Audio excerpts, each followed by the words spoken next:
the Advanced Aerospace Weapon System Applications Program, or AWSAP. Some believe it was a secret study into the paranormal, centered around a mysterious place in Utah known as Skinwalker Ranch.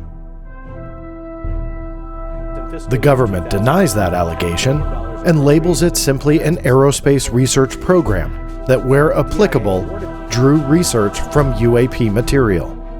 But they maintain that the examination of unidentified objects was not at all the purpose of the program. Now, the government has released more than 1,500 pages of material on AWSAP. Prepare yourself for a deep dive into everything that just got released and how the media added to that saga by royally messing it all up. Stay tuned. You're about to journey inside the Black Vault.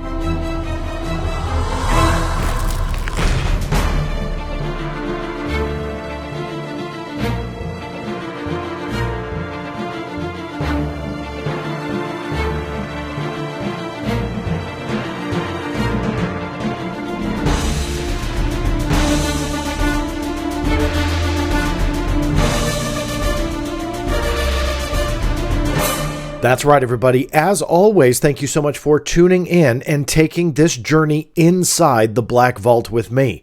I'm your host, John Greenwald Jr., founder and creator of theblackvault.com. And when I say journey inside the Black Vault, at least tonight anyway, I truly mean it. This is another deep dive. I don't do these often. This is, I think, maybe my second what I would consider deep dive. And let me just say up front a couple things. I know these aren't for everybody. Number one, they're long. Right? I get it. I don't know how long this is going to turn out to be. If you're watching the live version and you're unsure, I put it into the show description below. If it's not live, then obviously you can see the length of the video. But diving into these types of document dumps sometimes deserves the time to do it. And that's what these videos are all about. But I will go ahead and give you guys at least a little bit of a summary here up top. So if you don't watch the full breakdown, that's okay. You'll be able to at least get the summary. So I wanted to say that up front because this will kind of get detailed. This will go through all of the documents for the most part that were released about the advanced, let me pull up the visuals here. The Advanced Aerospace Weapon System Applications Program. Now say that a few times fast. Acronymed AWSAP. I was going to actually nickname this video AWSNAP, but I figured that would pretty much upset a few of my biggest haters out there, and they would somehow make it into a declaration of war. But AWSAP is that acronym that we have pretty much heard about here since the beginning of 2018, connected to the ATIP program. That's the Advanced Aerospace Threat Identification Program. That was referred to by Reid, Senator Harry Reid, as the Advanced Aerospace Threat and Identification Program. Slight differences. And you'll see here in a couple minutes how confusing all of that really becomes.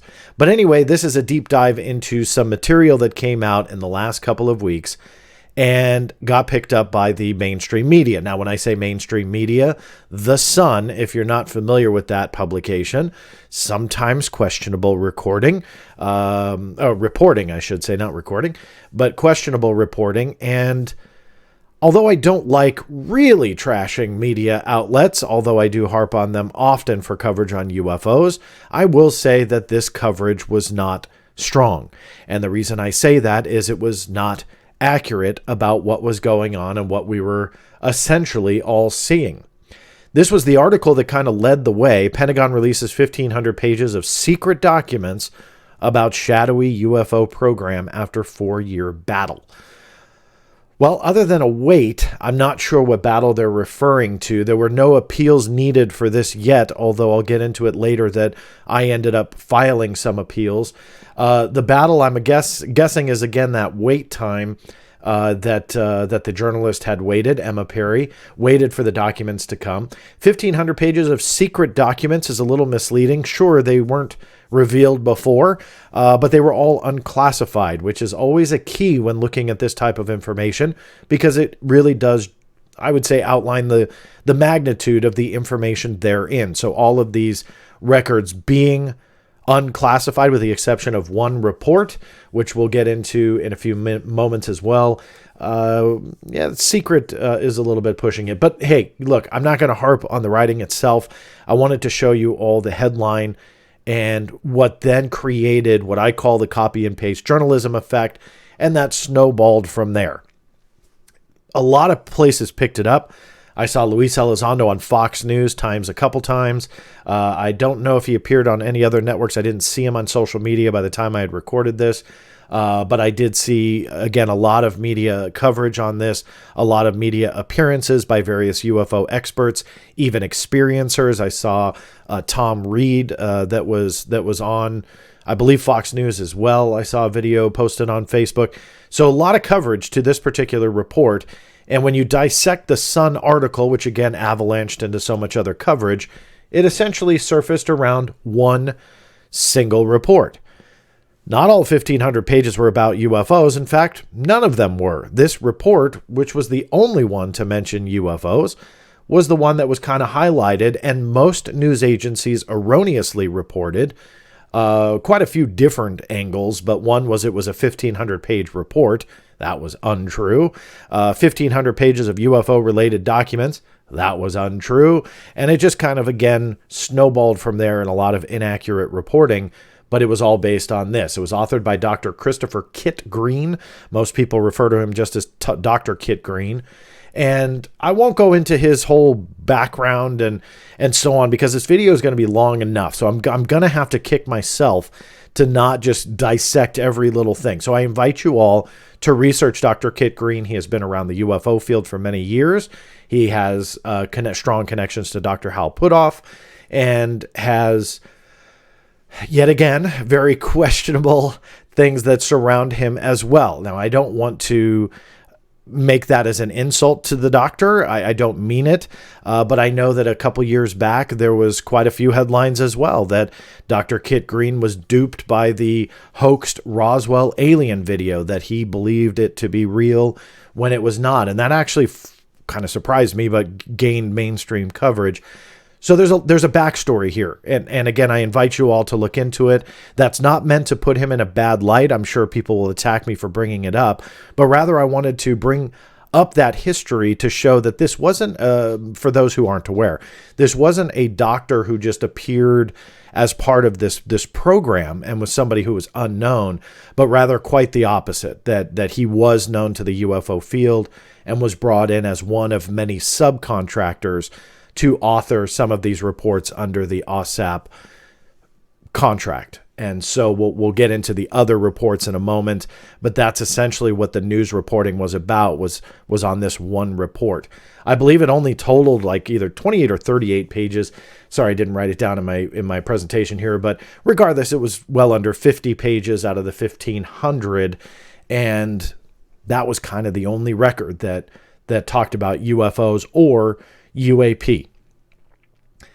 The part that was true about the reporting was the Defense Intelligence Agency. Now, this was the part of the intelligence community that was the home for AWSAP.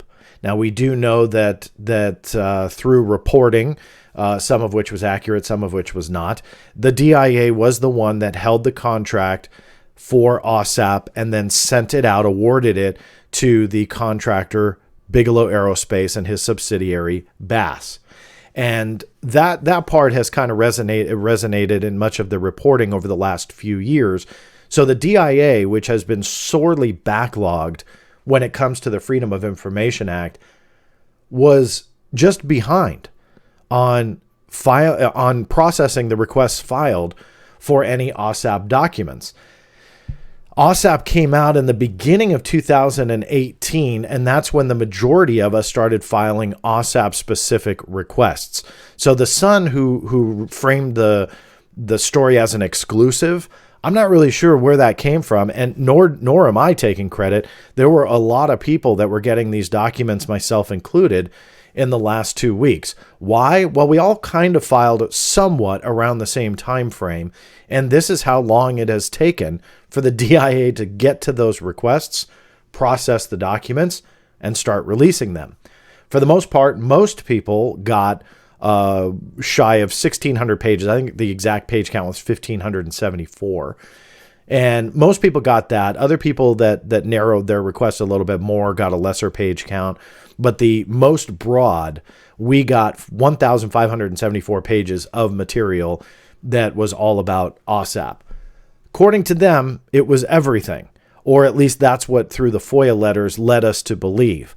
I disagree with that. I have already filed an appeal, actually multiple appeals, based on quite a bit of evidence. We'll see if we get into it during this presentation. But regardless, just know I have filed appeals based on this. But they took those 1,500 plus pages and dumped them on their reading room after some of us had already had them for about 2 weeks. What happened next was, of course, a big conspiracy. And I'll just go ahead and throw this out there, guys. Don't kill the messenger here, but I truly believe, based on conversations on the telephone, not just through email, but on the telephone with the Defense Intelligence Agency, I could tell that the processing of these requests was a mess. And what they were doing was potentially cultivating a brewing conspiracy extravaganza about AWSAP.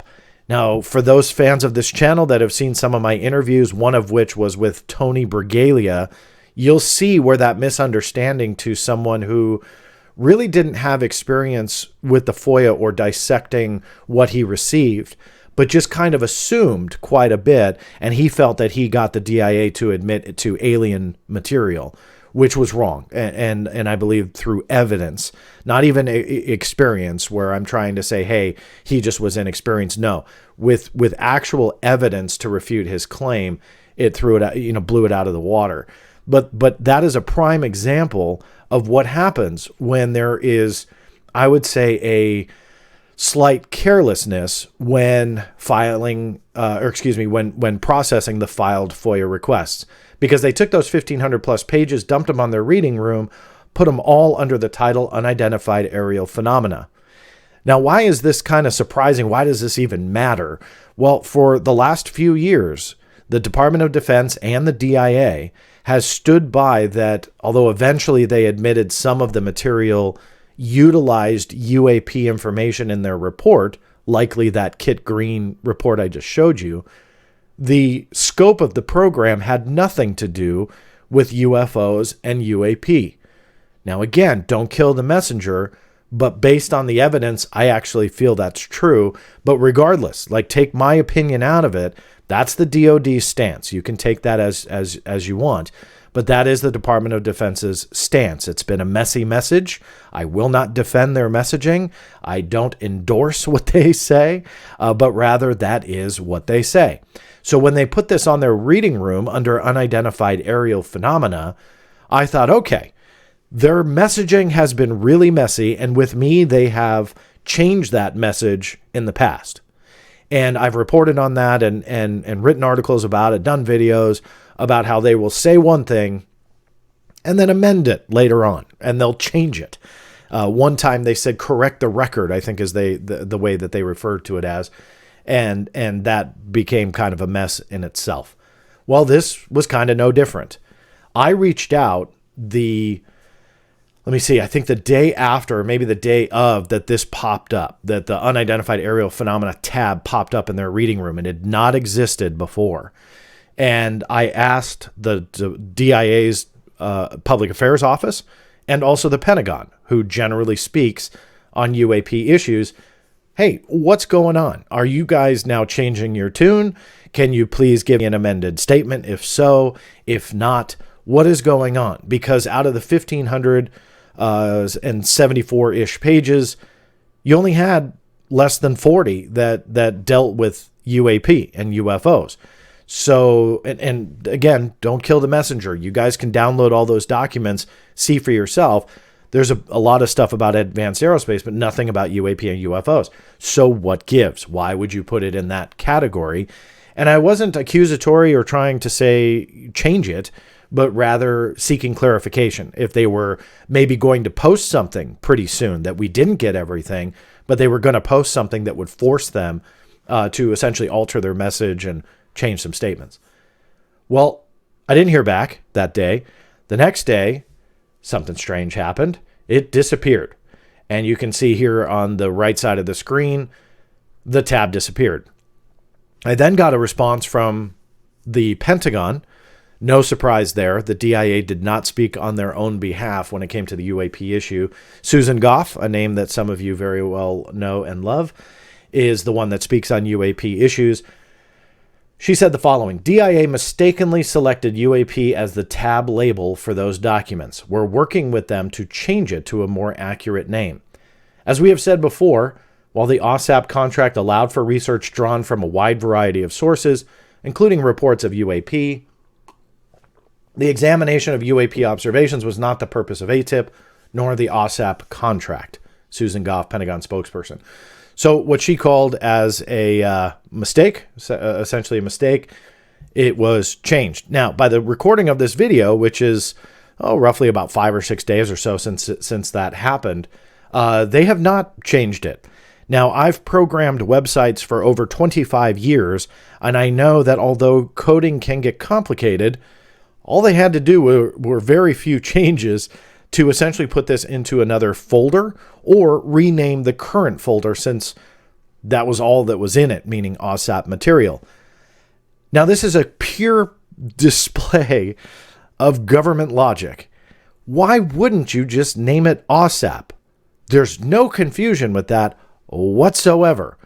You don't got to do UFO, UAP, unidentified aerial phenomena. You don't have to do any of that.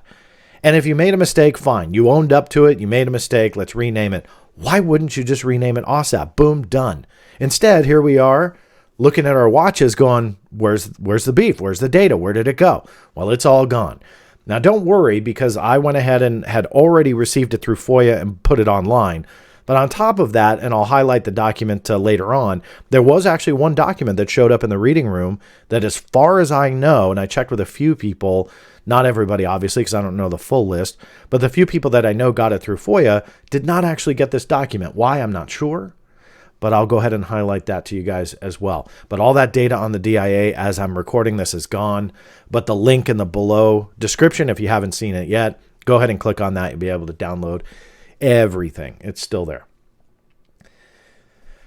So while we go through this deep dive and go deeper into the documents that were released, now that you have a bit of the backstory about how this all kind of unfolded and the controversy that came along with it, not that there wasn't enough already, the AWSAP name itself has been kind of an enigma in this conversation. Now, the gentleman that you see on your screen here, Robert Bigelow up here, Luis Elizondo here, Dr. Hal Puthoff here, Senator Harry Reid, the late Senator Harry Reid here, and kind of the newcomer in the conversation, somewhat a newcomer, Dr. James Lakatsky, a name we've known for many years, never heard from until late last year when he came out with the Skinwalkers at the Pentagon book, authored by himself, Dr. Colin Kelleher and George Knapp.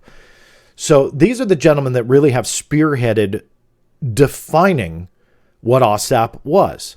Robert Bigelow was the head of Bigelow Aerospace and the subsidiary BASS. He was given the contract of AWSAP by the DIA. Luis Elizondo didn't talk about AWSAP until AWSAP became known. Then he said he didn't want to talk about it because he didn't have any part of it. I can respect that, but there's been some controversy since then and some question marks about exactly did he have a role in it, did he not, so on and so forth. And yes, I do believe that there are question marks depending on those quotes, because I can see the social media bashing as I say that there's no confusion. He has been open. It's not about the fact that he has or has not been open, but rather the contradictions are palpable when it comes to his connection or lack thereof to AWSAP. But regardless, he has spoken of and about it periodically, but says he played no role in it and generally doesn't like to speak to it. Dr. Hal Puthoff was one of the main contractors behind it. He worked for BASS and according to him, was the one that created the topics for the reports, the technical reports created under AWSAP. Senator Harry Reid, he was the one that got the money. He was, along with Daniel Inouye and Ted Stevens, those three senators were the ones that essentially got the money over to the DIA to fund AWSAP. The rest was history. And Dr. James Lakatsky was the DIA front. He was the one that was the director of AWSAP on the DIA side.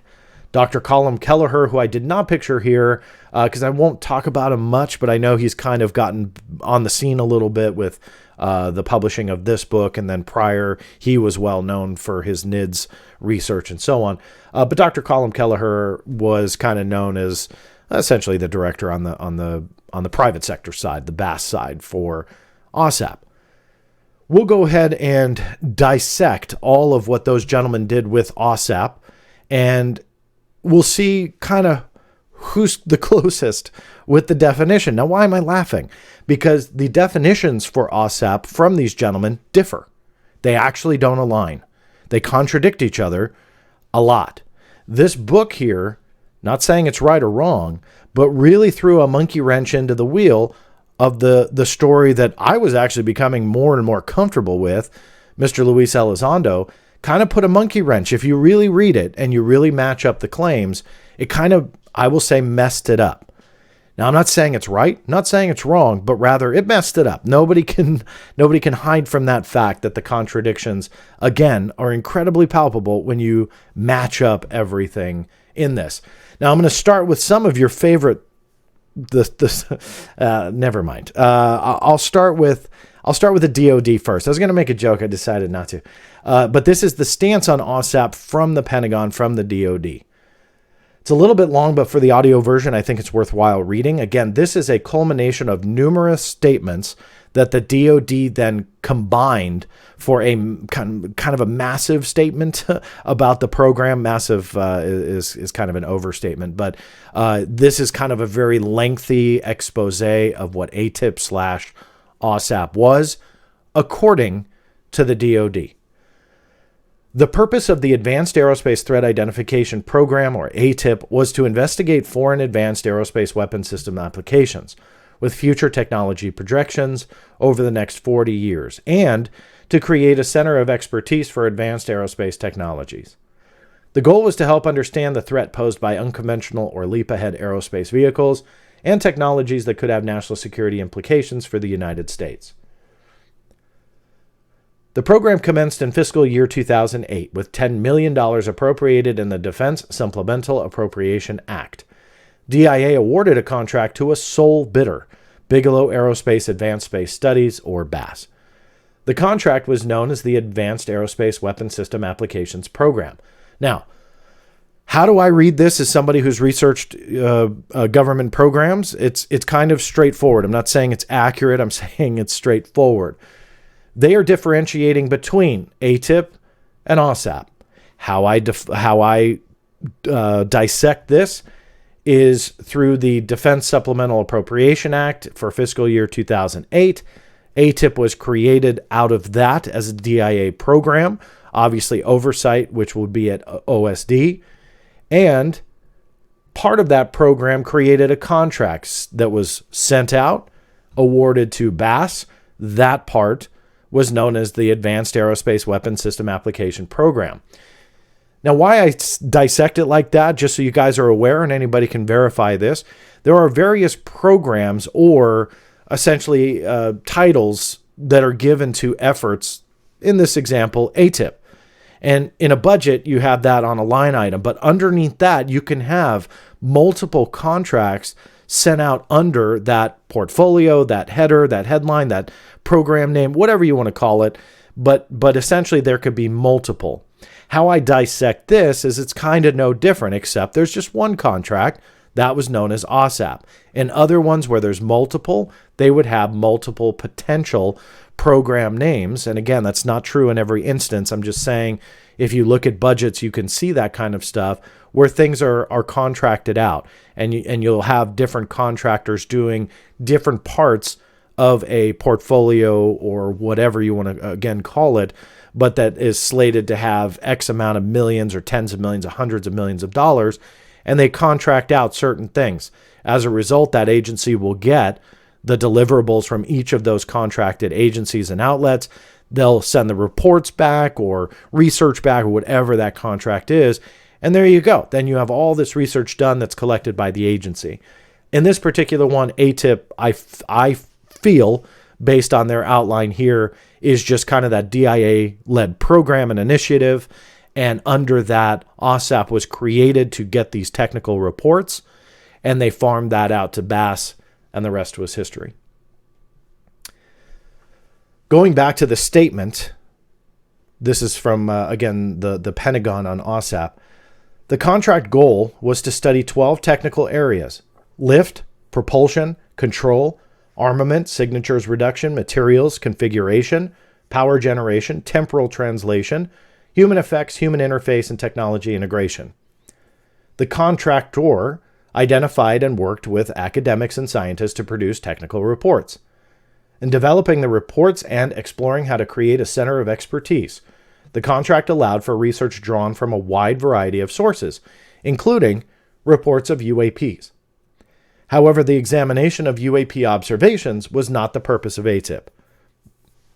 The first 26 reports were completed by late 2009. The Defense Appropriation Act for fiscal year 2010 included an additional $12 million for the program, and 12 additional reports were produced. A total of 38 technical reports were delivered. The list is below. All of the reports are either classified or marked for official use only. Only a few have been released to the public. Now, we know that last part obviously isn't true, but this was probably about 8 months or so ago when this was sent out to the general public. But we know now the reports have, with the exception of one, been released. After a review in late 2009, it was determined that the reports were of limited value to DIA. The department terminated ATIP when funding for the program ended in 2012. Again, Susan Goff, Pentagon spokesperson. That is the DoD stance. One very quick note before I move on. These citations to the Defense Appropriations Act and a supplemental appropriations bill and so on, I have driven myself nuts trying to figure out what line item they would come from. I can't find any. I've asked the Pentagon going all the way back to 2018 when that statement was first sent out by then Pentagon spokesperson Major Audricia Harris. Could not be successful with that either. Pretty much fell on deaf ears. I stopped trying probably after about 1.5 to 2 years of trying, and looked through the bills. There's hundreds and hundreds and hundreds of pages. Couldn't find anything. So I invite you all to look to try and deduce it. It's not as easy as just trying to find references to ATIP or AWSAP or both. Rather, it's hidden in some other line item. Who knows? Now, that was the DoD stance. And going back to the screen of gentlemen that I showed you and kind of how everything differs, this is Dr. Hal Puthoff. And when he was lecturing in Las Vegas in June of 2018, he addressed the difference between ATIP and AWSAP. Let me quote him. People have had trouble trying to get documents out of the Pentagon by saying they want all documents on ATIP. And they have a hard time because that wasn't the actual name of the program. Advanced Aerospace Weapons System Application Program is the actual name of the program, but ATIP was the nickname it went by. And again, that was Dr. Hal Puthoff. So to him, it was simply a nickname. This is also reflected in Senator Harry Reid's 2009 letter, but I didn't get that from the DoD statement. Again, it seemed like the ATIP was kind of that umbrella program with AWSAP being the contracted out portion. Dr. Hal Puthoff says ATIP didn't essentially exist. It was just a nickname for our effort known as AWSAP. Fine, not saying it's right or wrong, but that's his stance. Luis Elizondo addressed this in July of 2018, and he explained the difference between ATIP and AWSAP. In his words, it would be disingenuous for me to simply say, well, ATIP is really AWSAP. Well, it evolved from AWSAP, but it is not AWSAP. And I think the documentation that is beginning to come out into the public forum, people are beginning to realize that. No idea what documentation he's referring to other than some leaked documents and reports.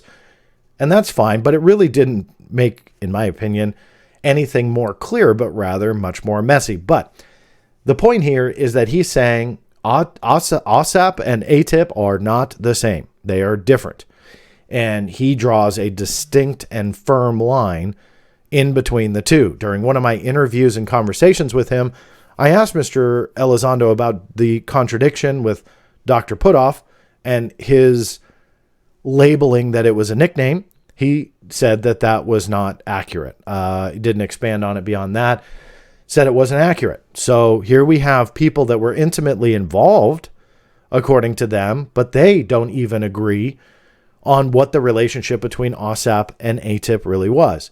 So that forces us, the researchers, the curious minds, to essentially seek other ways to try and figure that out. For me, it's the FOIA, because when you're dealing with a primarily unclassified program, and that's not just through evidence, which evidence supports this, but for those who like to take Senator Harry Reid at his word, he says over 80% of it was unclassified and open. And he said that to New York Magazine. I never understood that. Nobody has ever asked him to clarify. But regardless, if that is true, the 80+% is unclassified, why is there that much confusion? And through FOIA, it shouldn't be all that difficult, other than the extraordinarily long wait times by the DIA, but it shouldn't be that difficult to figure out. So that's what we did. And I say we just because, again, I know I'm not alone in this, nor am I trying to take credit. So I want to make sure that others out there, to name a few, Alejandro Rojas, Jack Brewer, Mark Cicotti, those are a couple names that are sticking out off the top of my head that are posting documents. There's quite a few others. So there's nothing unique about one person getting this, but rather this was sent to a lot of people in response to their requests that were filed in various ways. So what I did when I received those more than 1,500 pages, I started dissecting them. And by doing that, for me, the most appropriate way to do it is how I'm going to dive even deeper into this story with you all, and that is doing them and going through them in chronological order. And that's what I did first when I published them online. And so what we'll do is we'll break them down in chronological order. That's not how they were released. It was a pile of PDFs sent throughout numerous emails. And in my case, were actually sent through different FOIA cases. So I had to bring them all together and make sense of it. And so I published them all online. So that's what we're going to do. We're going to break down all of that material right now. And I want to start with the research documents. There were 38 total. Now, the titles are what you're looking at on the screen now. It may be a little too small to read, but don't worry. It's more of a visual, where this breaks down the 38 technical research reports, or the DIRDs, often referred to as the DIRDs, the Defense Intelligence Reference Documents. These are the product of AWSAP. And this was revealed to me in a FOIA request in January of 2019. Not the reports themselves, but rather the titles. A lot of the titles had leaked before, but there was actually a difference in the leaked version. So there was a little bit of confusion there that was never really addressed. So what leaked, I'm not sure. It was, for the most part, the same. But there were differences, and it wasn't 100% accurate. This obviously was, because this came from the agency outlining to where this came from, outlining to Senator John McCain at the time it was written, what were the products of AWSAP, and that's what you see here. 37 of the 38 of what you're looking at have been released in this 1,500 plus pages. This one here, if you can read it, number 37, I believe, is the missing one. I have filed an appeal for this. This is state-of-the-art evolution of high-energy laser weapons. That was the title of that. There was a public version, an unclassified version, not public, but an unclassified version and a secret version. So likely there weren't many, many differences, other than maybe a few more details in there with classified information at the level of secret. Other than that, the 37 other ones were released. Now, I'm not going to go through all of them simply because that's a full video in itself, but I invite you to download them. There's some highly, highly scientific material in there. And way over my head. I ain't going to lie. So I'm not even going to try.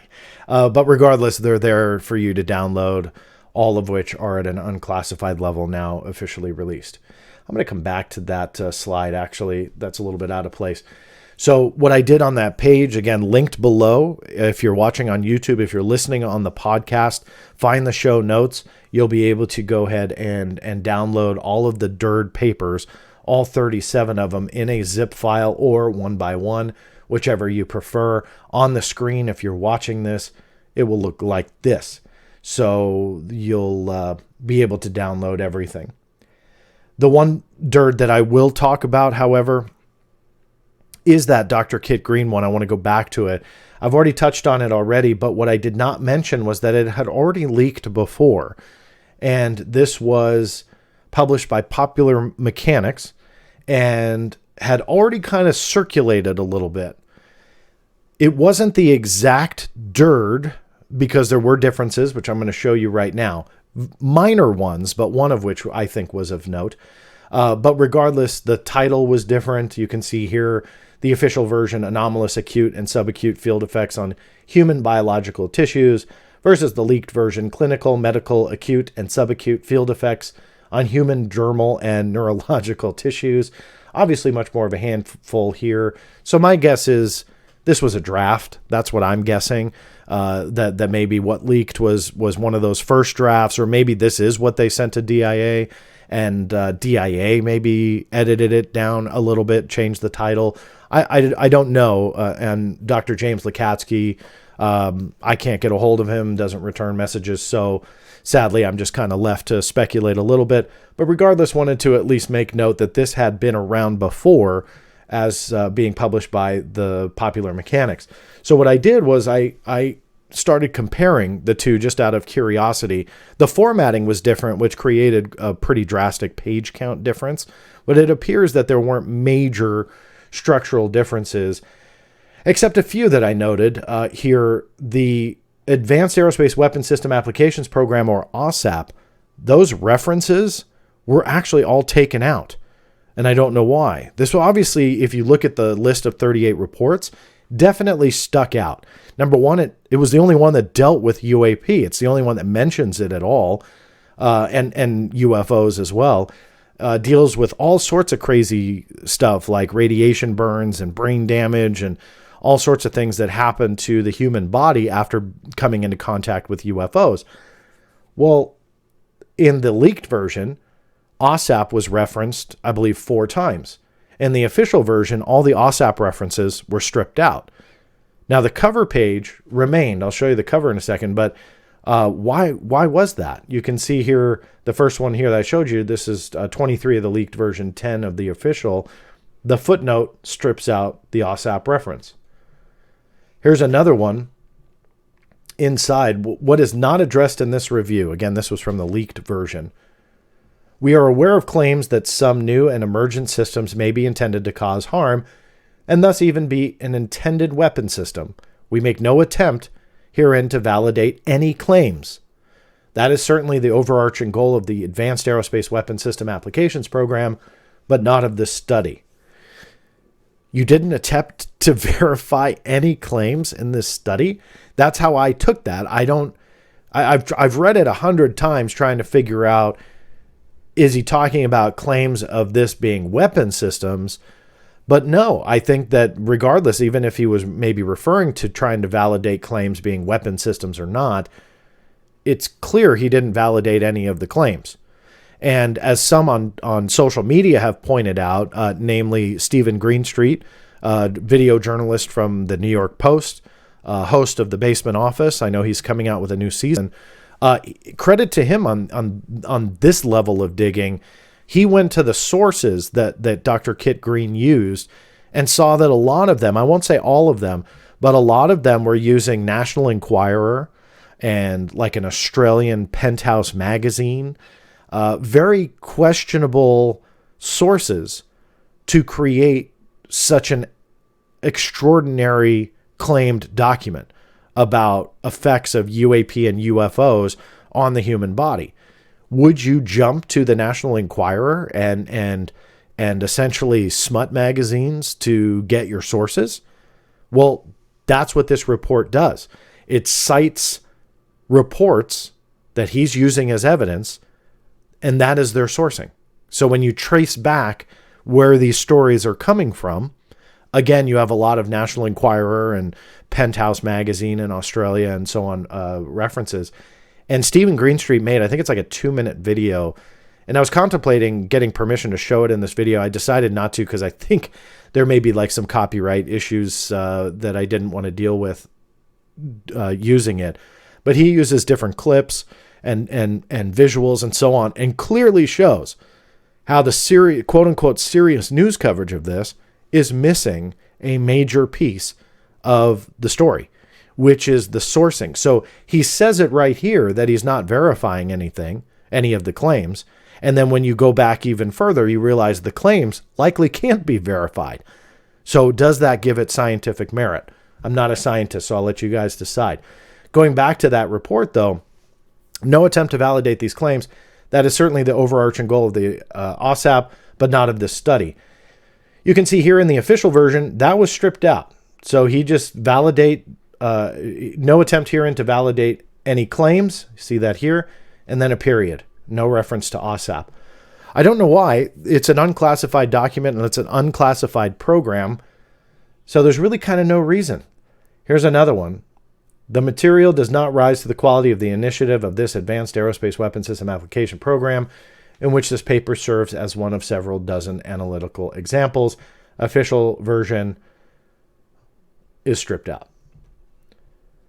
Now, why do I point that out? Why do I think it's important? Well, for the same reason the popular mechanics felt it was important to point out those references.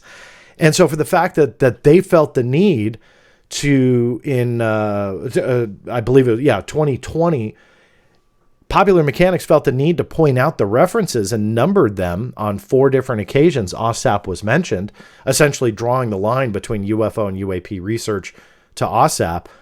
How is it that Popular Mechanics felt that it was important, but on the official version, all of those were stripped? To me, there seems to be a reason why. I don't think that that's just editing.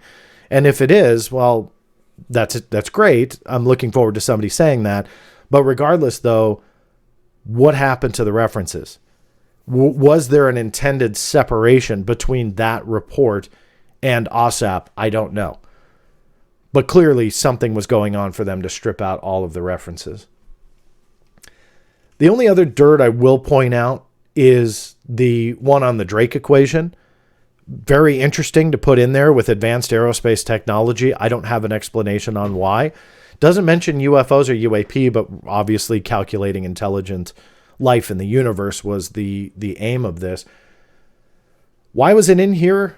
Don't know. It's interesting nonetheless, but none of the other reports dealt with UFOs or UAP. As I mentioned, they are on advanced aerospace technology, and it very much matches up to the DoD's explanation of what the scope was. So the majority, we'll call it 35 of the 37, were exactly in the scope of what the DoD said AWSAP was all about. 2 other ones, absolutely intriguing. When you dig deeper, the Drake equation, still a question mark for me, I don't know. But the Kit Green one really makes you wonder why our National Enquirer and Penthouse sourced stories finding their way into government research. I don't know. And I was going to do a segment on this, and I decided that, number one, it's beating a dead horse. But number 2, there's so much to it to sit down and yet again show how the story has changed over the last 3+ years. And when the New York Times and Politico led the charge on telling us all about ATIP and $22 million and BASS and metamaterials this and UFOs that, now that the evidence is starting to surface, it's a completely different picture. And I don't want to name names because I'm not trying to make enemies here. But when you look at some of the interviews that are done about this and people with authority speaking on it and essentially talking about how this was a UFO research program 3+ years ago, they were saying that, but now it's no, they couldn't say UFOs, but it's the technology around UFOs. That all sounds great, but that hasn't been the story. And in fact, that ATIP $22 million thing, well, according to Dr. James Lakatsky, the director of the AWSAP program, it was all wrong. That money never went to ATIP. He said that there was some ATIP that was in the Pentagon. That's Luis Elizondo's connection. But it was his program that got the $22 million. And if you read Skinwalkers at the Pentagon, which I have right here, it's been around my desk for a while now because I keep looking for things. When you read that book, you realize that there are huge contradictions. And so what people are doing, I think, in this conversation is simply moving the goalpost. Those that are intimately involved in the programs, moving the goalpost and changing their explanations, essentially changing the narrative to fit the evidence, but also those that have followed the story, which is not helpful. Now, I opted not to do a breakdown of all of that because the believers that hate me are simply still going to hate me. Nothing I produce, nothing I put out there will change their mind. And those that are interested in the evidence, this is why I'm giving a short blurb about it, is that I invite you now that once we go through this evidence and you guys have a better understanding as we go through this deep dive of the documents, then you will be able to juxtapose that evidence and what people are saying. And if you feel that the government and the intelligence community has created a massive conspiracy and fraudulently created these documents as a cover to hide and shield what they wanted, which was UFO research, then that's great. I would be very interested in that and the evidence to support that conclusion. Or is it potentially that sweetheart deal thing that I've talked about now for years, where money was allocated for something, aerospace research, to essentially take money from that program and do what certain individuals in the DIA and in the private sector wanted to do? That is a huge possibility. It happens all the time. I have a video on this very channel where I really dug in. So in lieu of just doing that all over again and adding another hour to this video, I invite you guys to now really, once we're done here, really digest the evidence, the unclassified level across the board of what this all is, and see what people are saying and see if it matches up. Because still, I don't think it does. As I mentioned, and I'm going to go back to a slide. Forgive me clicking through this a couple times. But before we get into the documents, I want to show you one redaction that you're going to see a lot. So in lieu of me going over it every time, you're going to see redactions that are cited to 10 United States Code, Section 424. That's disclosure of organizational and personal information, exemption for specified intelligence agencies, namely B1 of that section for the DIA. In plain English, what this is covering up connections, names, personal information, anything that identifies things to the DIA. This particular statute exempts the information and it allows them to omit it.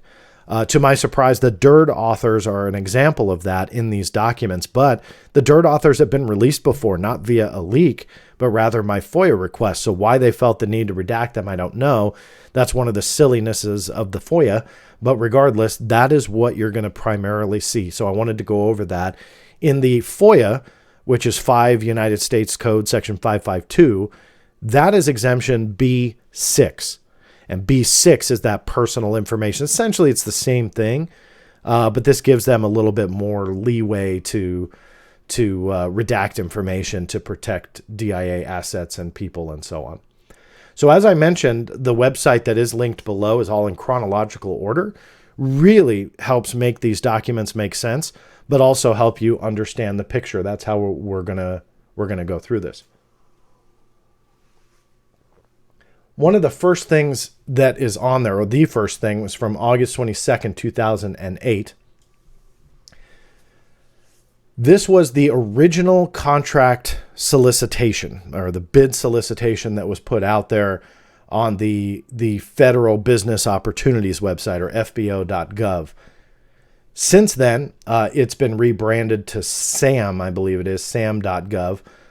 But that is one of the first documents that you can download. It's been publicly available for some time. nothing new to report here, but rather it just was in the material the DIA released. I was just talking about the silliness of the FOIA and some of the redactions. You can still, on the Get Through the Wayback Machine, the FBO site, but also on SAM, you can actually find this too. It's sam.gov. The point of contact, who was the DIA person, Jennifer Silvestri, she's still listed on there. You can see all this information. Yet on the FOIA release, they exempt it all under that that U.S. code that I had referred to you guys over. Why they do that, I have no idea. It's publicly available information. I'm not hacking anything, doing anything sinister. It's open and public to everyone. Yet they felt the need to redact it. Who knows why? Next document in the dump was September 22nd, 2008. This was essentially the solicitation and contract order for the Bass awarded contract. You see here, this was the one who got the bid. They got $10 million. You can see that here. And what this document does is break down what they had to do. And here's another page of that particular form. Some of those redactions are silly. We know who some of these people are just by publicly available information. However, skipping down here, this is what the contractor, or in this case, Bass, was supposed to deliver. So what they do is, you can see here, please see continuation page for line item details. Because there were a lot, they broke it down into a attached schedule. And this was going to outline what Bass, for the $10 million, and yes, $10 million, don't worry, put a pin in that. I'll get you to $22 million. But what they were supposed to deliver for that. So the $10 million bought the DIA all of this that you see on your screen here. That included Bigelow Aerospace Advanced Space Studies.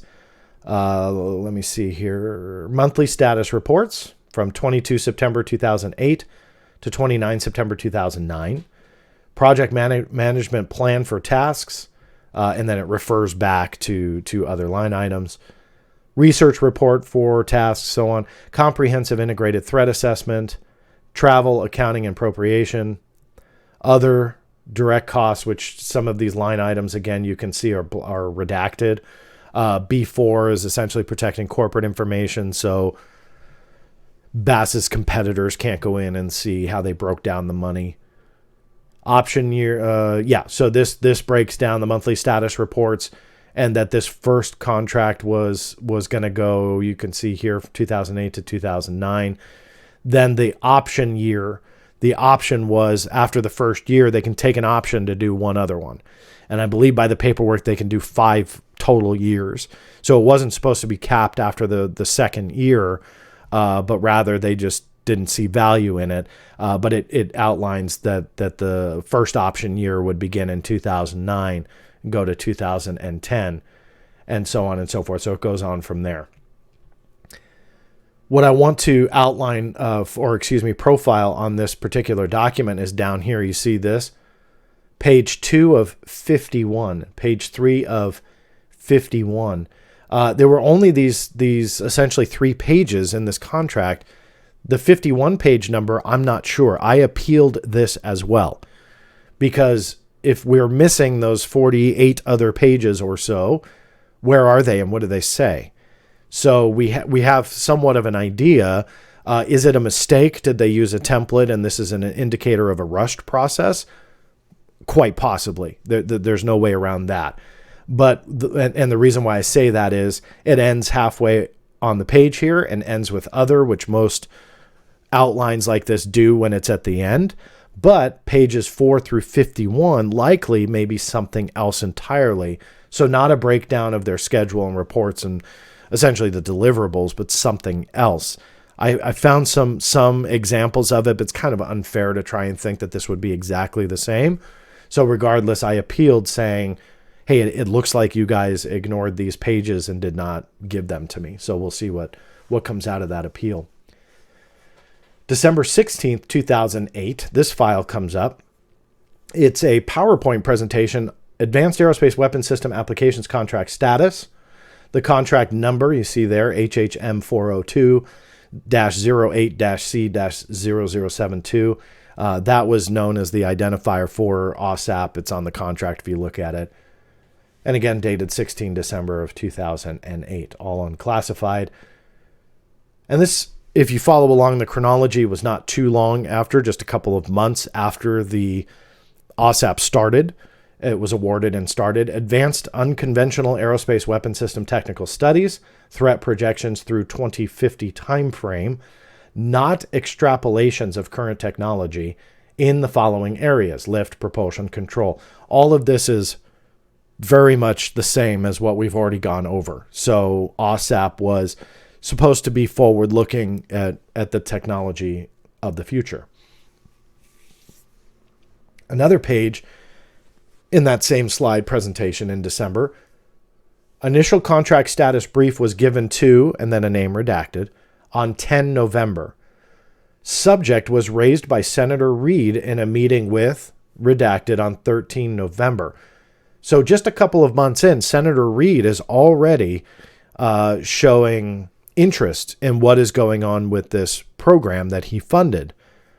I will say, but I'm not saying that it just never happens.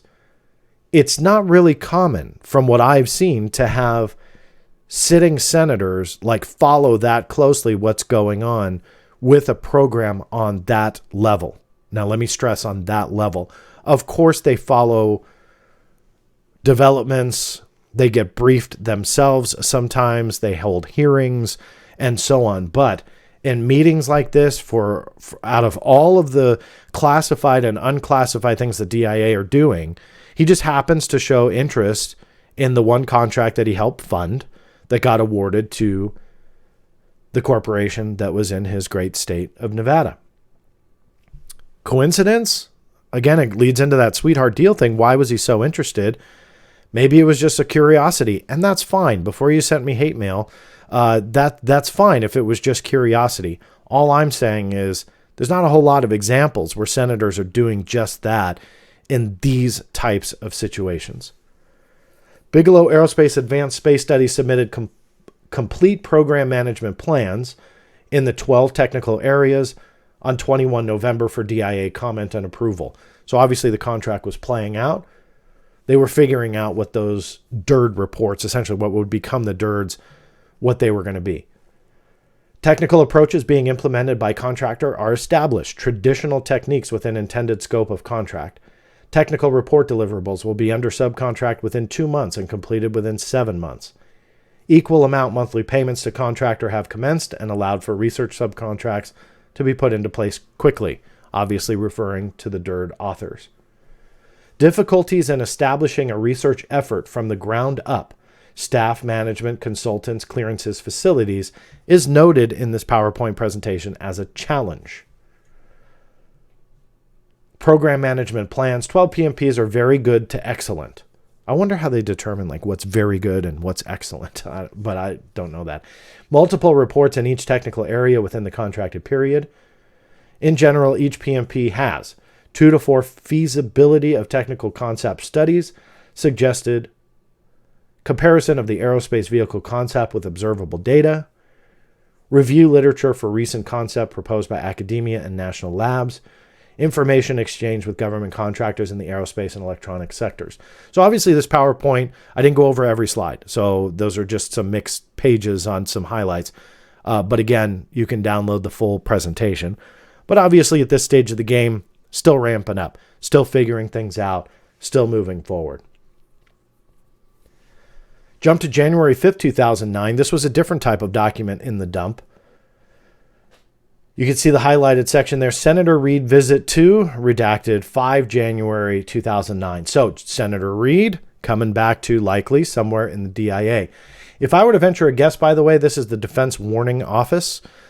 One of those silly things that I don't know why they redact, but we do know from the leaks that the Defense Warning Office was the office within the DIA that led this effort. The purpose of this particular memo to provide, redacted, with the current status of the Advanced Aerospace Weapon System Application Contract should Senator Reid raise the topic. This obviously establishes that Reid, based on that previous document, already has this interest. He's already raising it just a couple months in, and obviously is showing a big interest. So before his visit, looks like about 3 days before, they're briefing whomever is going to be involved in that meeting, or at least one of them, about AWSAP, what they're doing, and just in case that Harry Reid shows an interest and he raises the topic, which I found interesting that they went to this level of planning, because he probably indicated he was very interested in it. Jumping down to the talking points, I'm skipping stuff again that we've already kind of went over, but I invite you to read it all. Talking points: reviewed the PMPs and rated them as very good to excellent. Redacted, granted BAS approval to proceed with the technical reports. Maybe likely Lakatsky there, but obviously a name. Facility clearance. The Defense Security Service conducted a site inspection on the BAS facility on 17 December 2008. The inspection was completed satisfactorily, and the facility clearance process is expected to be completed shortly. Contract is on track. The contract is currently proceeding on schedule and within cost. The technical reports will be under subcontract by February of 2009 and completed by the end of July 2009. So those were the points that they wanted to prepare for January of 2009 for Reid's visit. Fast forward to May 4th, 2009. Here's another visit by Senator Harry Reid, visit to the director of the DIA, and the same thing, to provide, redacted, with the current status of the Advanced Aerospace Weapon System Applications contract, should Senator Reid raise the topic. So here, months later, they remain prepared. A lot of those things and points and everything are the same. A lot of the same background information. Anyway, Senator Reid sponsored language in the July 28th supplemental appropriation bill, so on and so forth. And it breaks down everything. The same memo in May 4th. The establishment of a fiscal year 2010 university grant program for advanced aerospace research and experimentation, focusing on the best grad schools in the U.S., has commenced. That's pretty cool. Now, I don't pretend to say that I've listened to every single interview that those connected to AWSAP have given, but that seems new to me. I don't know. That doesn't ring a bell. So I'm not entirely sure what that's referring to or what they did at all.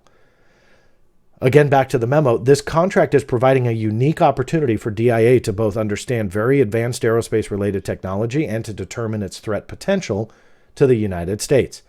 As the effort expands in the future with 1. Worldwide calibrated data collection, 2. World-class expert analysis, 3. University and national lab collaboration, 4. Information exchange with major aerospace and electronic firms, and 5. Enhanced O&I and NASA cooperation, DIA will be the integrating force behind the development of a center of excellence in the area of advanced aerospace weapon system applications. The continued support and guidance of Senator Reid and Senator Inouye is crucial to the success of this endeavor.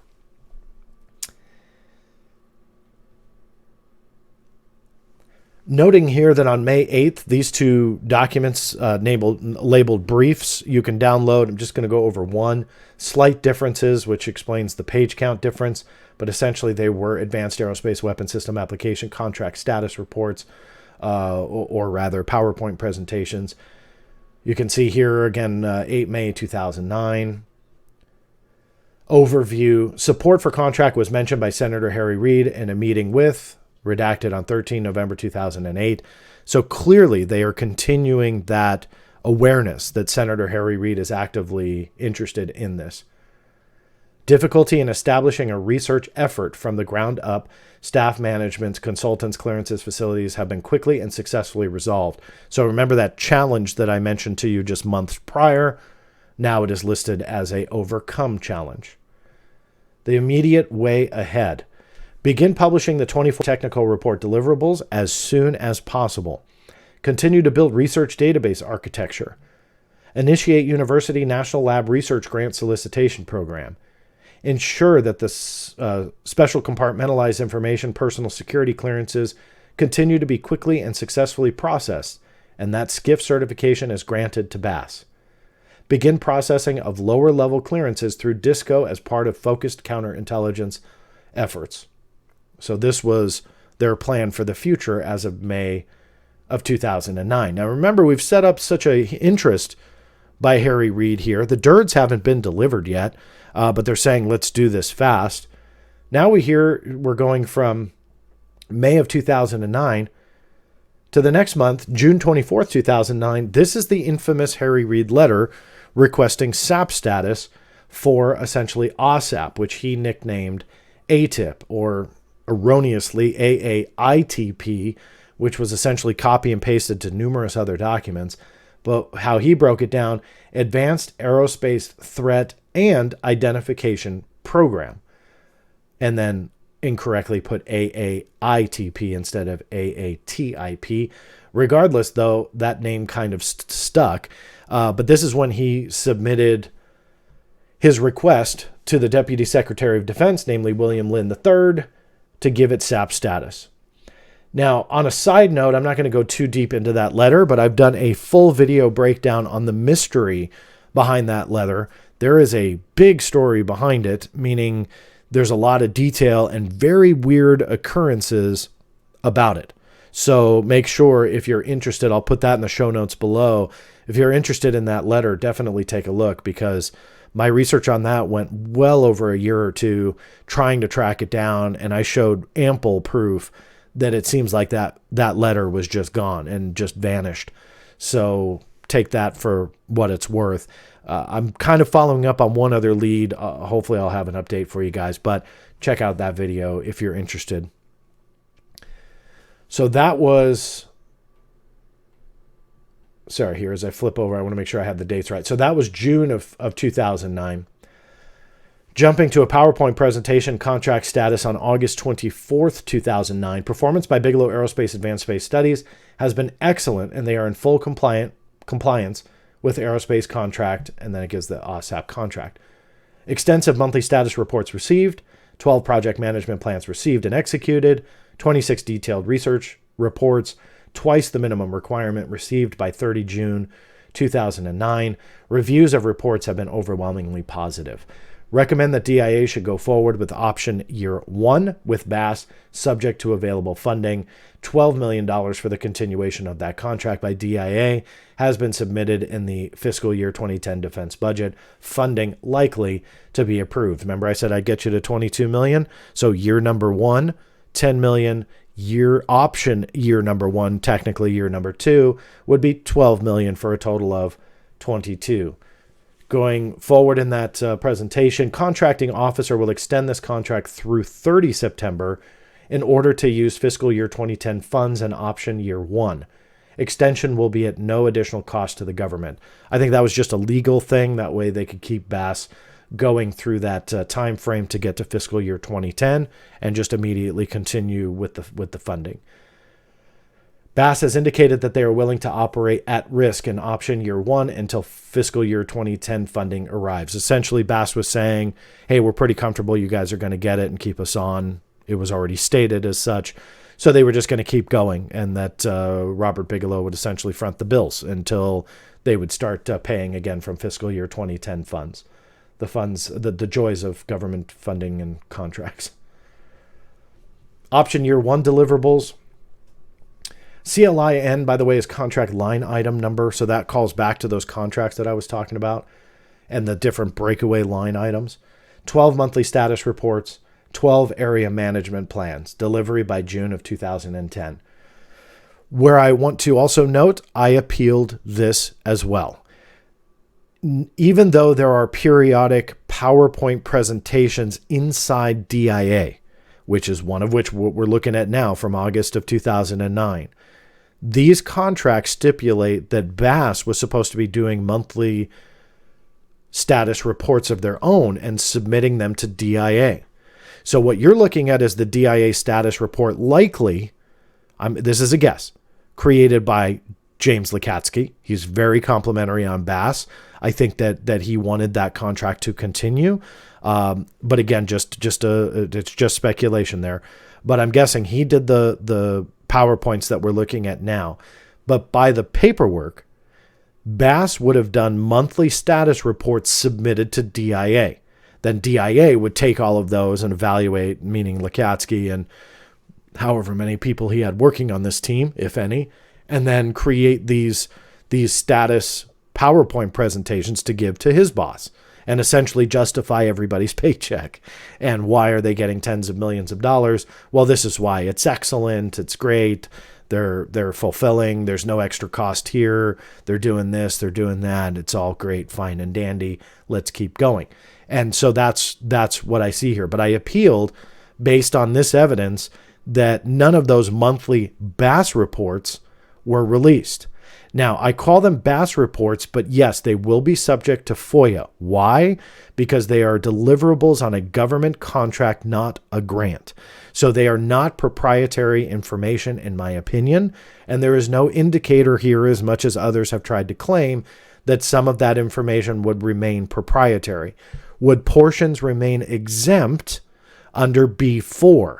Yes, they would. We see that in the contract that was that I showed you guys on screen with the B4 redactions, generally how the money breaks out. So we know that $10 million went over there. It's taxpayer money. We want to account for it in an unclassified setting.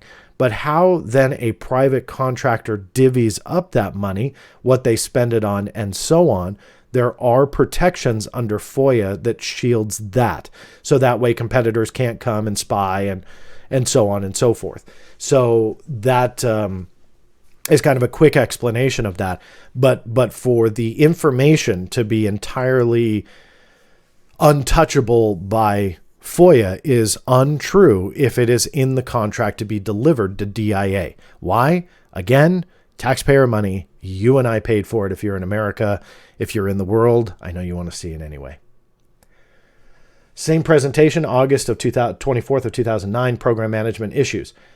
Redacted will be transferring to redacted during fiscal year 2010. I am not sure, nor will I speculate what that is. Redacted due to economical issues will not be transferring. So I don't know if those are people or potentially offices or what. Program will likely become a SAP by June of 2010. So obviously, whomever wrote this assumed that the DoD would create a SAP and knew that Harry Reid had asked the Deputy Secretary of Defense about it. Remember, that letter went to the Deputy Secretary of Defense, so how much did it circulate, we don't know, but whoever was creating these PowerPoints knew darn well the request was in, and he believed, based on an assumption that was wrong, that AWSAP would become a SAP, a special access program that would essentially give it a lot more access than what it currently had. Best option appears to be to move redacted and program to redacted during this time. Can also assist redacted in his role as redacted. So we're not sure who this is. We can speculate, sure, but we have no idea who these individuals are that are being protected there. September 2nd, 2009, here is the amendment of solicitation or the modification of a contract, essentially option year 1. This was the extension for the $12 million that went, here you go, to Bigelow Aerospace. And then you can see here the check mark. This supplemental agreement is entered into pursuant to the authority of so on and so forth. So it's a little hard to read on my screen. I apologize. But here's kind of the key takeaway. The purpose of this modification is to A, extend the current period of performance to 30 September 2009. Revise option year dates to be 1 October 2009 to 30 September 2010. Remember how they said that they were going to extend at no cost? Essentially, this was the contract to then push it forward to 30 September, which was the end of the fiscal year, get it into fiscal year 2010, and then enter letter C here. Exercise option year 1 subject to availability of funds. Everybody was pretty confident that the funds were going to be there. D, there's a reference to a law, FAR. I'm not entirely sure what that is. Not important. Funds are not presently available for this contract. The government's obligation under this contract is contingent upon the availability of appropriated funds from which payment for contract purposes can be made. No legal liability on the part of the government for any payment may arise until funds are made available to the contracting officer for the contract and until the contractor receives notice of such availability to be confirmed in writing by the contracting officer. You lawyers out there will love all of that word salad. And then finally, E, all other terms and conditions remain unchanged. So plain English, extending the contract, getting additional funds, and getting a second year, or what they labeled option year 1. October 30, 2009, here was a information memo that was a review of the advanced aerospace contract deliverables. So now those first sets of DIRDs came in the memo itself. As a reminder, you made this request to redacted personnel during a 15 May 2009 meeting with you after your meeting with Senator Harry Reid. The goal of the contract is to identify key technologies and physics concepts that would support revolutionary aerospace vehicle research and development. Contracted studies were designed to provide a prioritized list of technologies, concepts that then would drive detailed focus searches into foreign aerospace research and development. Again, reinforcing this aerospace research to create essentially these reports on what's feasible, what could potentially harm us 20, 30, 40 years from now. So therefore, what should we be researching? Fast forward in the memo, 8 reviews were performed by other authors listed in the table. 5 were performed by outside reviewers, including 3 research staff members at Sandia National Laboratories. So now, I don't know if you'd consider this technically a peer review, but it was being reviewed by scientific peers, 3 of which were staff members at Sandia National Labs.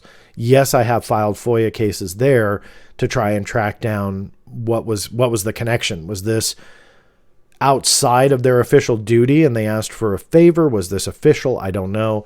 I'm not aware of anybody ever addressing that, but I'm going after the documents nonetheless.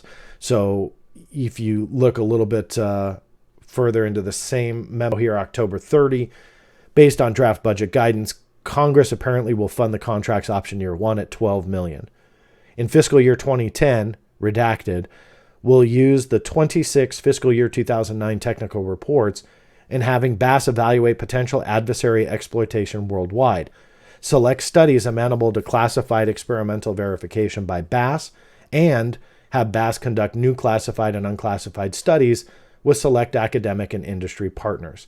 Deliverables are expected in late summer 2010. I don't see any. I'm just going to point it out. Even I'm not going to beat the dead horse throughout this. I've been trying not to. But we're at October 30, 2009. Numerous internal DIA documents and PowerPoint presentations, information memos tying into visitors by a sitting United States Senator, namely Harry Reid, who was not just kind of a nobody in the U.S. Senate, and yet not one mention of anything paranormal, dino beavers, cryptids, Skinwalker Ranch, UFOs, UAP, nothing. But rather, exactly like the contract said, they were looking at this aerospace technology to essentially create the center of expertise where we can look and say, okay, look, this seems the most feasible that in 30 years from now, China could have this, Russia could have this, Iran could have this. So instead of sitting back and waiting for it, we should research this. And since this was a complete failure, we should not research that. Essentially, this is what I'm taking away from all of this research and all of this language on what they were trying to accomplish. And ironically, about-ish 40 years prior to AWSAP, there was something called Project Outgrowth. And Project Outgrowth was a nearly identical study looking at forward-looking technology and what could potentially we can see in the future and so on and so forth. Very, very similar to AWSAP. One of those things that was researched in Project Outgrowth, controlling a craft with the power of the human brain.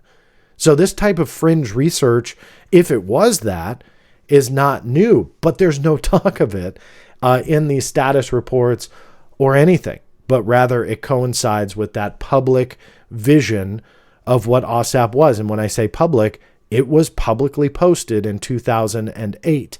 And that's what all these documents are kind of, in my opinion, showing. That memo also had attached some of the reviews I invite you to read them. I'm not going to go through them. Obviously, glowing reviews by whomever they chose to review, whether that was planned or a true peer review, I don't know.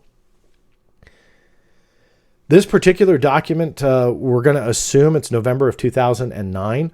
This particular one was not, remember I said earlier in this presentation, there was one that was not sent out via FOIA.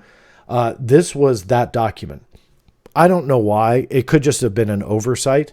I'm just not aware of anybody, including myself, getting it through FOIA, but it popped up on the reading room. Now it's deleted, but I'd snatched it and put it on the website, so you will be able to download it in the link below. Based on the information within, it's probably about November 2009 in this time frame. Review of Special Access Program request. Senator Harry Reid letter to the Honorable William Lynn III, Deputy Secretary of Defense, dated 24 June 2009. That's the infamous Harry Reid SAP request letter.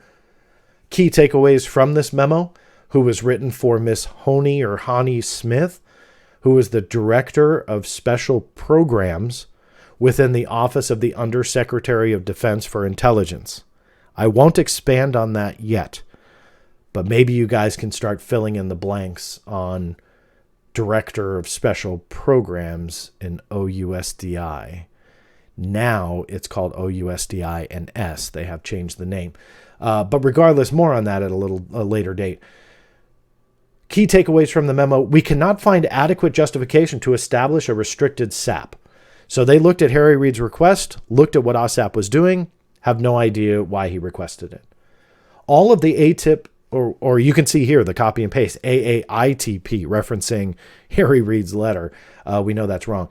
All of the AAITP documents delivered to, redacted, again, that's where I think DWO is, Defense Warning Office, during the first year, fiscal year 2009, were unclassified, as the contractor had yet to establish a secure facility and the employees were going through the vetting process for their clearances.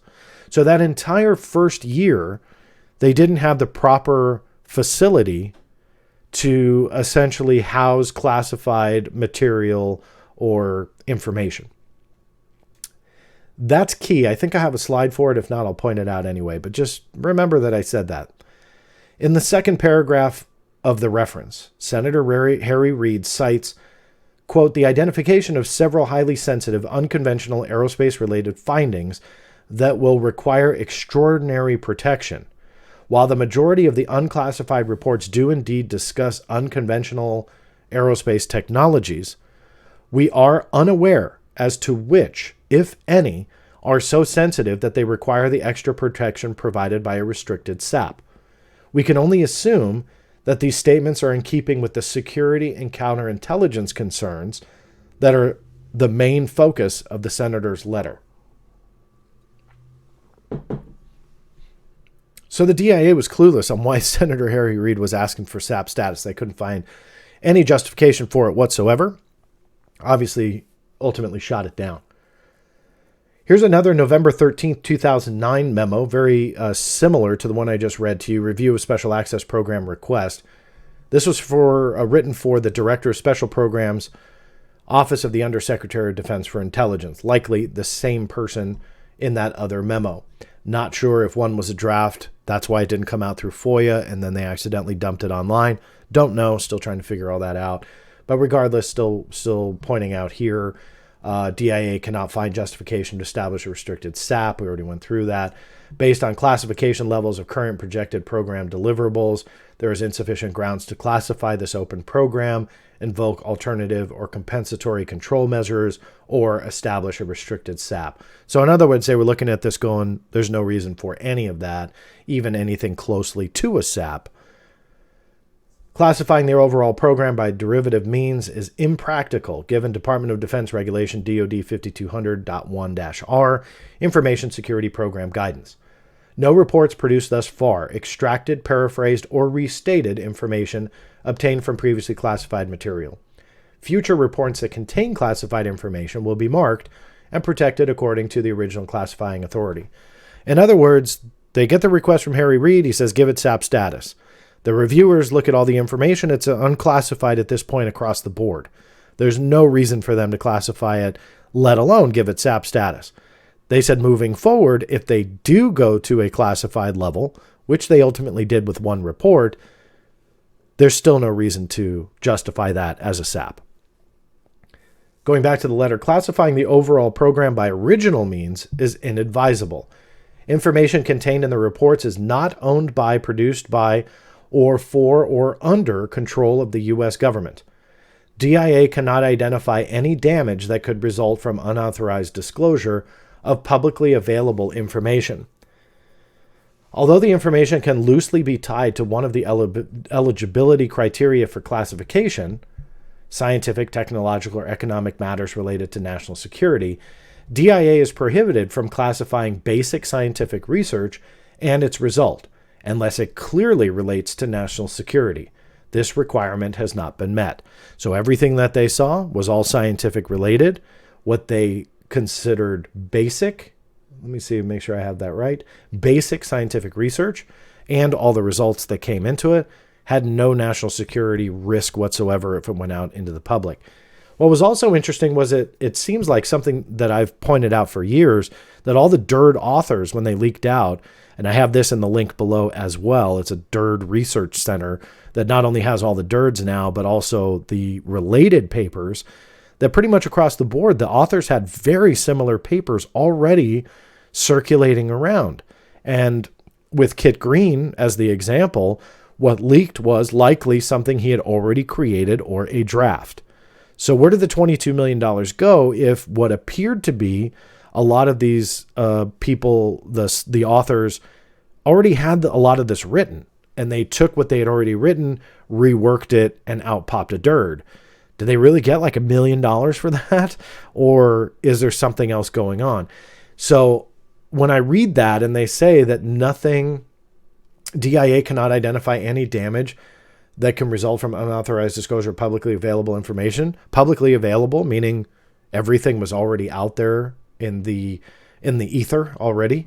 Backing up, classifying the overall program by original means is inadvisable. Information contained in the reports is not owned by, produced by, or for, or under control of the U.S. government. So the reports themselves, how I dissect that, and any attorney can correct me, the reports themselves are going to be a product of the U.S. government, hence subject to FOIA. That's why we have them through FOIA, and no outside corporate approval was needed. The B4 exemption, again, covers that corporate information. That's the report itself. However, the information within, how I look at this, was all publicly available. So therefore, since the authors were creating a report at an unclassified level using sources like the National Enquirer and Penthouse, kind of, but like that, where they were pulling information from outside sources, those outside sources being public, you can't classify that, hence the unclassified label. And then they justify it by saying nothing is connected to any national security related matter. So you can still pull in unclassified publicly available information, but if you attribute it to a classified something, then fine, the report would be classified. Yet that is not the case here. So I know that's a lot, but at least again, it's showing what the weight of these reports really were to the DIA. And then it becomes, when you start seeing dissection like this internally, it becomes much more clear why the DIA would say these are of very little interest to the DIA. If you guys move it out to another government agency, sure, we can maybe see some value over there, and we'll get to those documents in a second where it does cite that. But other than that, the DIA had no interest. Last paragraph in this memo, last one I'll read to you. In the second paragraph of his letter, Senator Reid cites the identification of several highly sensitive unconventional aerospace-related findings that will require extraordinary protection. Although most of the unclassified reports discuss unconventional aerospace technology, DIA is unaware of the report containing information sufficiently sensitive or vulnerable to require extra protection with either ACCM or restricted SAP, very similar to what I just read to you guys on the previous memo. DIA assumes these statements are in reference to future phases of the program and highlight security and counterintelligence concern and so on. So again, I don't mean to be repetitive, but you can see a lot of these documents very much overlap. Fast forward now to November 19th of 2009. About a week later, DIA visit with Senator Harry Reid. This one was at the Capitol building. You can see in the memo, event objective or intent to provide the redacted with an overview of the redacted, authored IM, which is tab 1, signed by the redacted in response to a USDI special programs tasking to evaluate Senator Reid's request to place the Advanced Aerospace Threat and Identification Program under a restricted special access program. Also, to prepare the redacted to address any questions by Senator Reid on the quality and value of the products produced thus far under the current contract, tab 3. So there's 3 tabs that are mentioned there as like attachments. They're not there, but you can easily deduce what there are. Tab 2 would be his letter. Tab 3 would be the contract that we already went over, so on and so forth. Jump down, background information. Senator Reid's letter was delivered to the DepSecDef approximately 1 month before all the draft technical reports from the contractor were received by redacted, again, likely the DWO. To our knowledge, the senator did not receive copies of these draft reports, although he was aware of the general topic list. Thus, we cannot find a direct link between the content of the reports and his letter. Redacted, at the request of USDI Special Programs, evaluated Senator Reid's letter and could not find any technical issues addressed in the reports that were sufficiently sensitive to require the extra protection associated with a restricted SAP. Senator Reid cites the identification of several highly sensitive, unconventional aerospace-related findings that will require extraordinary protection. Senator Reid cites the identification of several highly sensitive, unconventional aerospace-related findings that will require extraordinary protection. Although most of the unclassified reports discuss unconventional aerospace technology, DIA is unaware of which ones the senator believes are sensitive. In other words, DIA, yet again, was clueless. A lot of similar wording here, but obviously a point that they are stressing. DIA position. Based on the content of the delivered fiscal year 2009 and expect fiscal year 2010 technical reports, DIA cannot find sufficient grounds under DoD regulations to establish a restricted SAP. However, the concerns that Senator Reid raises seem to suggest that the security and counterintelligence issues are in regard to future phases of this program and not necessarily the current contract effort. If this assumption is correct, then Senator Reid is looking ahead to a research, development, and acquisition effort that lies outside the DoD intelligence community's purview. This in turn would argue that any future efforts beyond fiscal year 2010, when the current contract ends, should be moved under the appropriate DoD entity. I've spoken about agency purview many, many times before. And going back to the allegation of DIA at Skinwalker Ranch under AWSAP and looking at UAP in Utah and cryptids and dino beavers and all that the book Skinwalkers at the Pentagon alleges, that's not in the purview of the DIA. And you can see here they clearly state that if Senator Harry Reid is taking AWSAP beyond what it is, and he wants that to be a research, development, and acquisition effort, essentially more on the lines of what we've heard about AWSAP, but just on different topics like acquiring UAP data and metamaterials and this, that, and the other thing, it's clear right here that it would not fit into the purview of the DIA. Now, I'm stretching it there to try and get you to a paranormal research program. I'm stretching that. That's not what this says, but I mean, that's what it would be if AWSAP was doing all of that. And so it's clear as day here that the DIA is saying, hey, if that's what he wants, meaning a research, development, and acquisition program, that's not us. It's not our purview. So I'm glad to see that, because I wasn't off base with the idea that this type of a program, meaning what AWSAP is allegedly versus what it is on paper, it just wouldn't, the DIA doesn't do that, especially on U.S. soil, even through a contractor. So it's a question that I've asked for years, even to Mr. Elizondo. Nobody could answer it. Nobody could tell me why. And although I did an interview with a gentleman who worked at Skinwalker Ranch, who felt maybe there was some weapon research there on him, that also was a stretch, but maybe I can start to see something sinister like that. Maybe. Huge maybe. I don't, but I'm saying at the time, maybe. And yet, nothing. Nobody's been able to answer that question on how AWSAP, as a paranormal research program and researching all of the aspects that they've said that they've done, how that fits into the DIA's purview. And here, in my opinion, is proof of just that was given to Senator Harry Reid, saying, hey, look, that's not what this agency is about. Potential areas of concern in the same memo. Senator Reid may insist upon keeping ATIP efforts at DIA during a time of considerable disruption to the redacted assets due to the BRAC move. And then about a line and a half of redaction.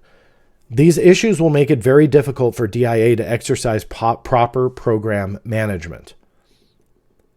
With the redactions there, I really don't know what they're talking about, nor have I really dug in to try and figure out what was going on at this time frame internally at DIA. But obviously, they were noting that this was a big concern to even continue it. If Senator Reid strongly desires the ATIP to be placed under a SAP, then doing so within the DoD intelligence community would be difficult to justify.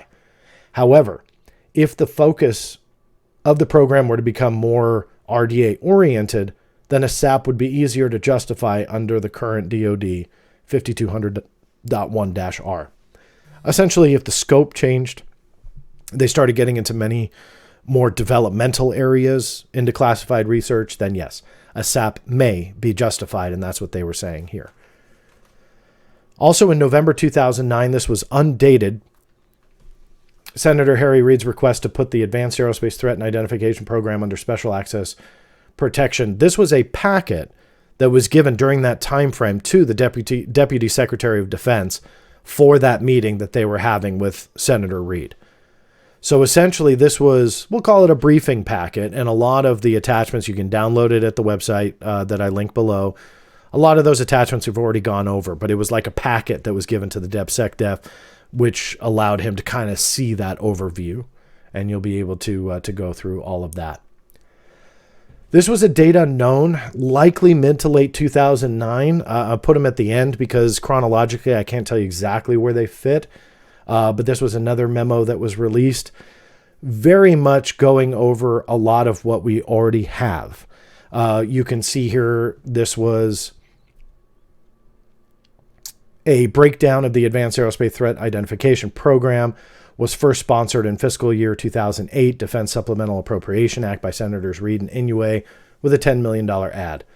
The purpose of this congressional ad was to investigate foreign advanced aerospace weapon threats from the present out to the next 40 years and to build an infrastructure to house a center of expertise on advanced aerospace technologies. All of which what we've gone over on numerous documents that seems to be very repetitive, and it is, simply because the story when it comes to those core details really didn't change internally in these documents. There was never a contract awarded and then something that came out and went, hey, you know what? We were looking into this advanced aerospace research, but these dino beavers sound a lot more interesting, so we're going to change the scope of the project. None of that is indicated in any of these documents at all. You can see here in June 24, Senator Reid sent a letter to Deputy Secretary of Defense Lynn requesting the DoD establish an alternate compensatory control measure or SAP for this project. Again, these timelines are solidified throughout numerous documents, very much coinciding with each other. This last paragraph, whoever wrote the letter is referenced here. In November 2009, Deputy Secretary of Defense Lynn and I met with Senator Reid to discuss this program. At that time, we determined the reports were of limited value to DIA. However, I did suggest they could be of merit to other organizations and that upon the completion of the DIA contract, the project could be transitioned to another agency or component better suited to oversee the project. So in November of 2009, they were already telling Reid they weren't interested. Now, this obviously went into, let me see, all through 2008, 2009, then fiscal year 2010. So they let it go to that option year 1, but the writing was on the wall that it was going to go kaput. Here's another unknown dated status report, likely again mid to late 2009. Again, more evidence that monthly status reports were received. 12 project management plans received and executed, a lot of which were not released, all of which really were not released under FOIA. I have appealed all of that. Contracting officer, this is very similar to what we've already went over, so I won't go over again. And yeah, finishing off very similar points to what we've already said. Now, going back, do you remember that line where I said that there was an amendment, and that amendment to the contract of the original bid solicitation, there were 3 different versions of the AWSAP bid solicitation that you can all download. You don't have to take my word for it. I'll link the Wayback Machine link below as well, including, I believe, the sam.gov link is still active. And you can download the different versions and the changes to that bid solicitation as it morphed since it had been posted, meaning they can amend things, they can add things, they can change things, and so on.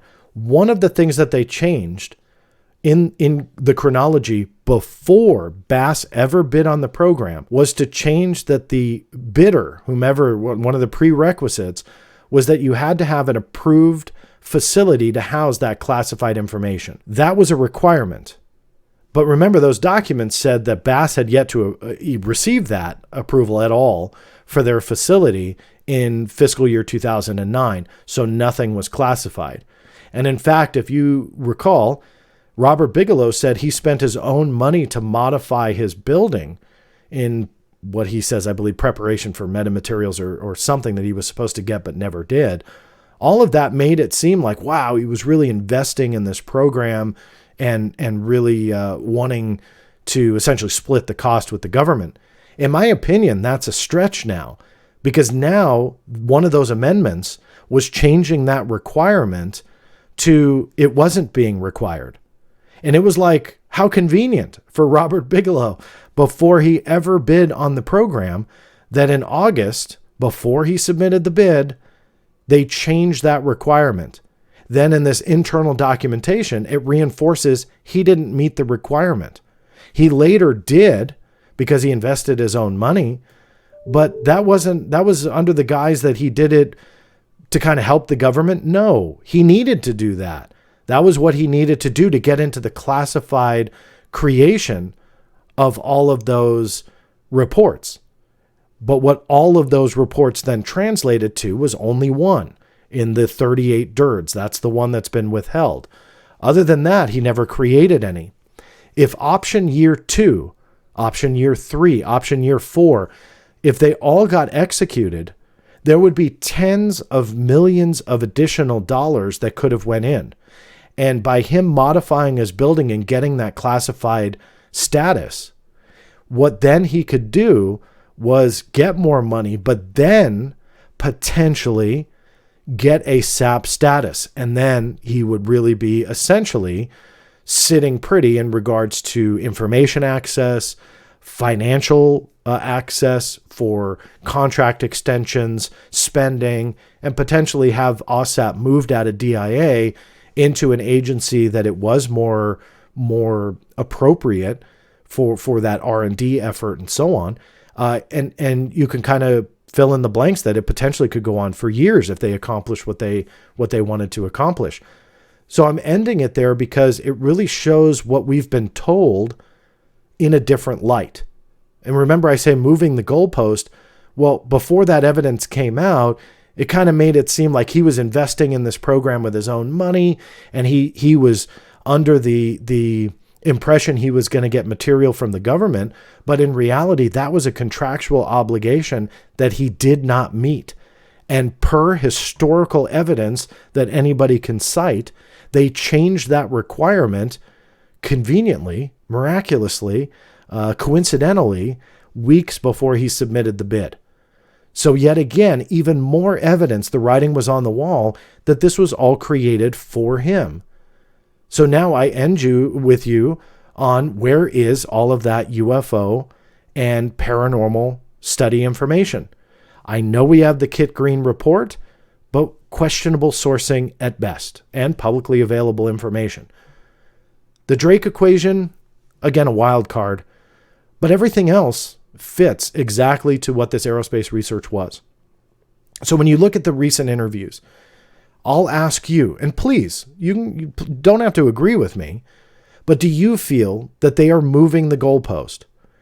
That what was the story in 2007 into 2008, into 2017, 2018, 2019 about AWSAP in 2000, allegedly 2008, and 2009.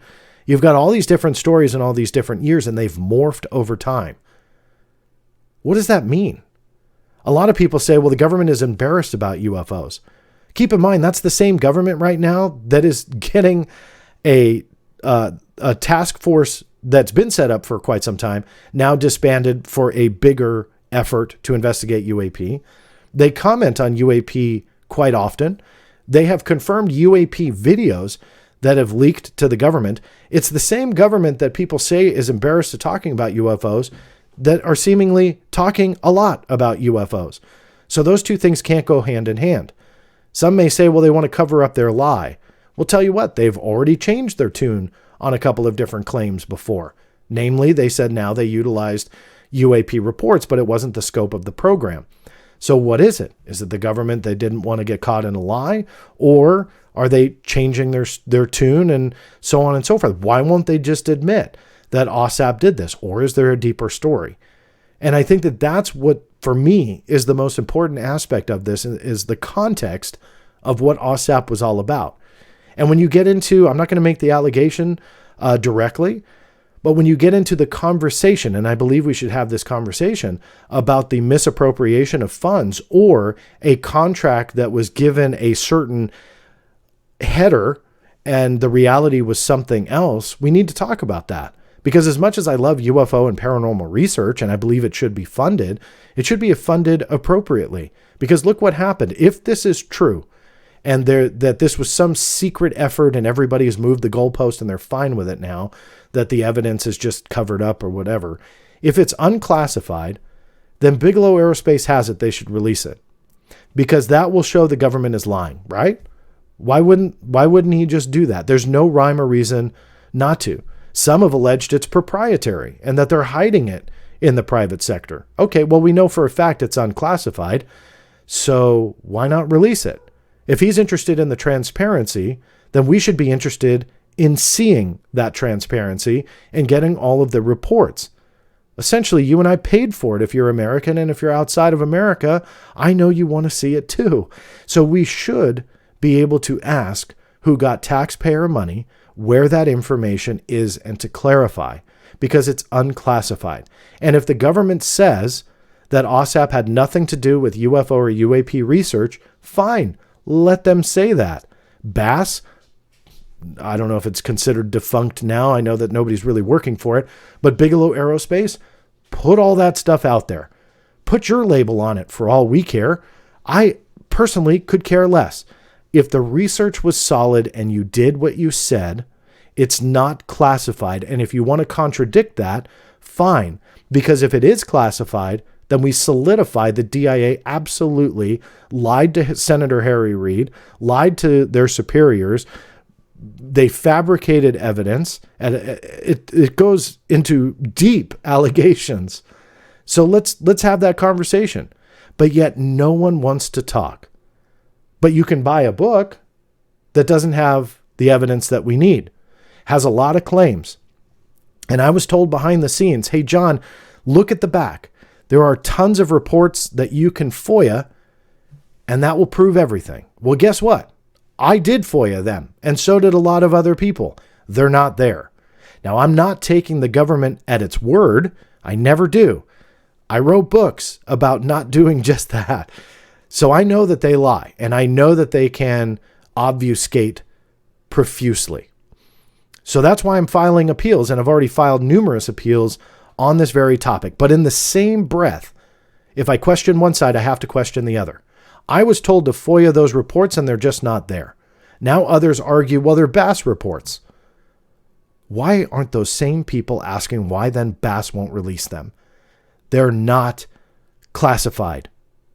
They're just not. Redact names, that's fine. Redact dollar signs, that's fine. But if this was funded by AWSAP money, that's taxpayer dollars. And if there's some legal loophole that people want to fall back on, that they can hide from FOIA, and it's some big cover up on the side of DIA, well, guess what? It still isn't classified, and Bass/Bigelow Aerospace can give it to all of us. Yet they don't. Why aren't the biggest advocates for this being a paranormal research program knocking on Bigelow's door going, hey, you know what? Let's figure this out. Let's put all those reports out there onto the public realm and see what we can do.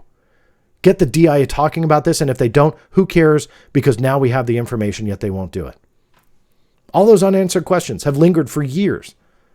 So those that have preached about transparency and wanting the government to say more are the ones that are working for the government and apparently part of the cover-up. Whether it be as connected to the government or whether it be as connected to the corporate world, it's a cover-up nonetheless. Because where are the reports? So this book that lists a ton of them in the back didn't come out through FOIA. And although I'm appealing for them, where are they? Bigelow Aerospace has an opportunity now to shut people like me up that have concerns over the narrative. And trust me, I want to be proven wrong. I love this topic. Anybody who watches this channel knows that I love this topic. Yet they're mum. They don't do interviews outside one or two very tight-niched journalists that do the interviews. Why not? I've reached out. I've asked, come onto my show and we can figure out what best way to take this and translate it into a FOIA to get something of substance, but nobody wants to do it. Why not? I don't get it. This is the most secretive, unclassified program that I've ever come across. And that's said facetiously. If they wanted to classify it, they would, but they didn't. Why not? Nobody's asking that question. Why did they change the topic? The bid solicitation that seemingly was written just for Robert Bigelow before he ever even bid on the contract. Those people have lambasted me for years, putting out the idea that he was likely the chosen winner of this months and maybe even much longer before the bid solicitation ever went out. Those same people are ignoring the evidence. So I can ramble on for a while now, but I'll end it. And I hope this gave you guys some indicator of the official evidence that's there.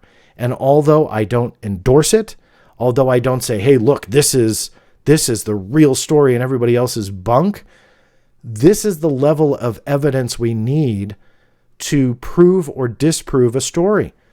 So if this book wants to come out and list all these reports and so on and so forth and say that all of that contradicts the company line, the DIA line, the official narrative, then show it.